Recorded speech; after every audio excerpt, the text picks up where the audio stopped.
అనిల్ చౌహాన్ చేసిన ఈ కామెంట్ల వెనుక దాగిన మరో ముఖ్యమైన అంశం ఏంటంటే ఆత్మనిర్భర భారత్.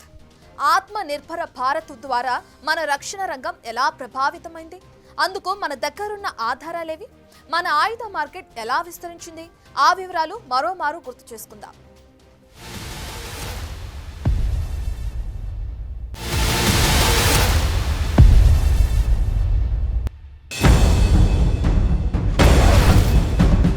అనిల్ చౌహాన్ చేసిన కామెంట్లలో గుర్తించాల్సిన కీలకాంశం ఆత్మనిర్భర్ భారత్. అంటే స్వదేశీ పరిజ్ఞానంపై వీలైనంత ఎక్కువగా ఆధారపడడం అవసరం. అదే దేశానికి మేలు చేస్తుందని అంటారాయన. నిజానికైతే మనం గత కొన్ని యుద్ధాలుగా రష్యన్ ఆయుధాలనే ఎక్కువగా సపోర్ట్ గా తీసుకుంటున్నాం. అంతరిక్ష రంగంలో కూడా తొలి నాళ్లలో ఇలాగే చేశాం. తర్వాతి కాలంలో రష్యన్ సాంకేతిక సహకారంతో మనమే మిషన్లు కంప్లీట్ చేయడం ఎలాగో నేర్చుకుంటూ వచ్చాం. బేసిక్ గా భారతదేశం దగ్గరున్న ఆయుధాల్లో 70% రష్యన్ మేడ్ ఉంటాయి. తర్వాత మనకున్న సాంకేతిక సాయం ఇజ్రాయెల్ నుంచి ఎక్కువగా అందుతుంది. అయితే ఇక్కడి భారత రక్షణ రంగం కాస్త తెలివిగా ఆలోచించి ఆయా దేశాల సాంకేతిక సాయం తీసుకుంటూనే సొంతంగా ఆయుధాలు తయారు చేస్తూ వచ్చాం.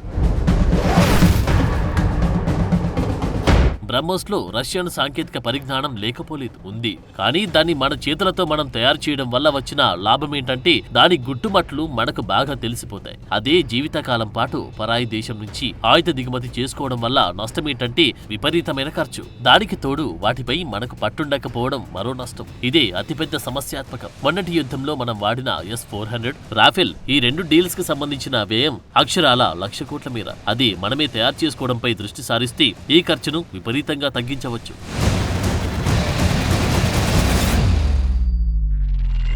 ప్రస్తుతం భారత్ ఈ రెండింటి విషయంలో స్వదేశీ పరిజ్ఞానంతో తయారు మొదలుపెట్టింది. దీన్నే ప్రాజెక్ట్ కుషా అని పిలుస్తారు. ఈ ప్రాజెక్టు ముఖ్య లక్ష్యం సుదూర లక్ష్యాలను ఛేదించగల long range surface to air missile system ని డెవలప్ చేయడం. ఈ వ్యవస్థను అభివృద్ధి చేయడంలో భారత్ ఎలక్ట్రానిక్స్ లిమిటెడ్ చురుగ్గా పనిచేస్తుంది.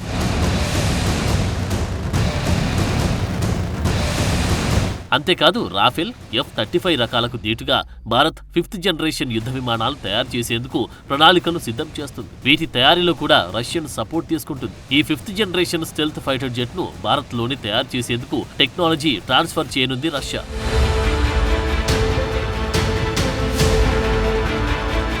భారత్ ఇలా చేయడం వల్ల ఆయుధ మార్కెట్ నానాటికి విస్తరిస్తుంది. ఆకాష్ ఇప్పటికే 23,000 కోట్ల విలువైన ఆర్డర్ పట్టేసింది. ఇది ఎందుకంత ప్రత్యేకమంటే పాక్ వాడిన టర్కిష్ డ్రోన్ల దాడులను సమర్థవంతంగా తిప్పికొట్టింది ఆకాశే. 1980లో భారత ప్రభుత్వం ప్రారంభించిన integrated guided missile development programme ద్వారా రూపుదిద్దుకుంటూ వచ్చింది ఆకాష్. ఇది శత్రు విమానాలు, డ్రోన్లు, చాపర్లను ఢీకొట్టగలదు. దీన్ని మన DRDO, BLE, BDL సంయుక్త నిర్వహణలో తయారు చేశారు.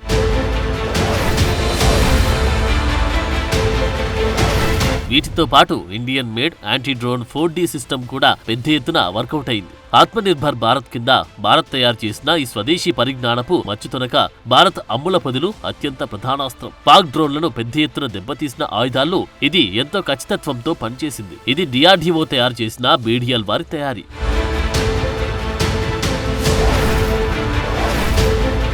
ఇక నాగాస్త్ర 1 సైతం స్వదేశీ పరిజ్ఞానపు ఆయుధం. ఆత్మాహుతి డ్రోన్ సంతతికి చెందిన ఈ ఆయుధం టార్గెట్ దొరికే వరకు ఆ ప్రాంతంలో ఉండి ఆపై దానిపై దాడి చేసే రకం. ఇటు టార్గెట్ చేంజింగ్ తో పాటు అటు ధ్వంసం చేయగల సామర్థ్యం దీని సొంతం. ఇక స్కై స్ట్రైకర్స్, ఇది బెంగళూరులో తయారు చేసిన ఆయుధం. Bharat Israel joint venture. ఇది కూడా ఆపరేషన్ సింధూర్లో భారత్ పరువు నిలిపిన అస్త్రమే. ఈ ఆయుధాలన్నీ సూపర్ హిట్ కావడంతో ప్రపంచ ఆయుధ మార్కెట్లో భారత్ విలువ పెంచినవి.